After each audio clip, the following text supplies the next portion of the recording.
Assalamualaikum tuğanlar. Biraz ziyarattan kettik. Başarın degen jer eken. Tüp жақта жүрөбүz туғандар менен. Şu Başarın degen жерде кичине айтып кетсем. Билесиздер, Лукай Элибаевдин чыгармачылыгында Узак жол китебинде Başarın деп бир орусун берет.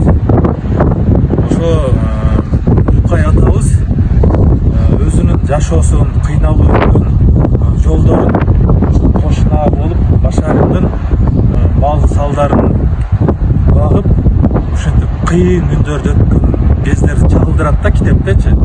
Ошол эле кезде бул жерде мынакей бул жакта көрүп турасыздар, акчалардын арасында Чыңгыз атабыздын чыгармачылыгында дагы Нургазы деген жаш бала тоого бекинип алып, биякта болсо кемпир чоң энебиз Нургазы деген кыпырып жүргөн жер экен ушул жер.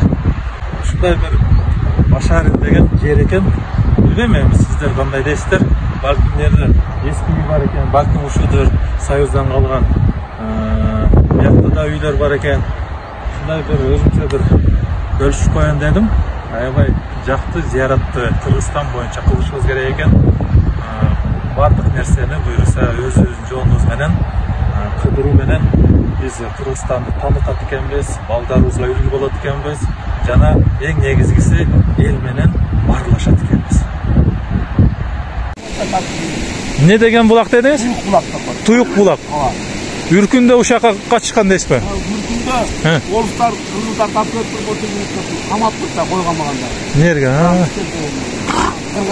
Кырган бекен, а? Тарыхый жай экен,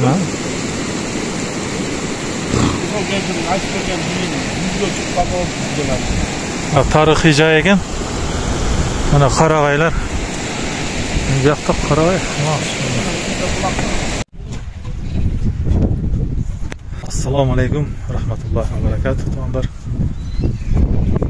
Құдайға мең мәртебе шүгір. Қырғызстан жерімізде қыдыруға мүмкіншілік беріп отырғанына. Қаншалық көп қыдырсаң, ошончалык дағы да тәсір алып, мекенге, өз жеріңе,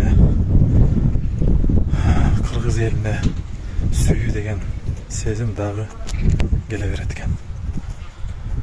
Эң алгачкы ушу табиятыбыз таасир бергени чоң ролду ойнойт экен.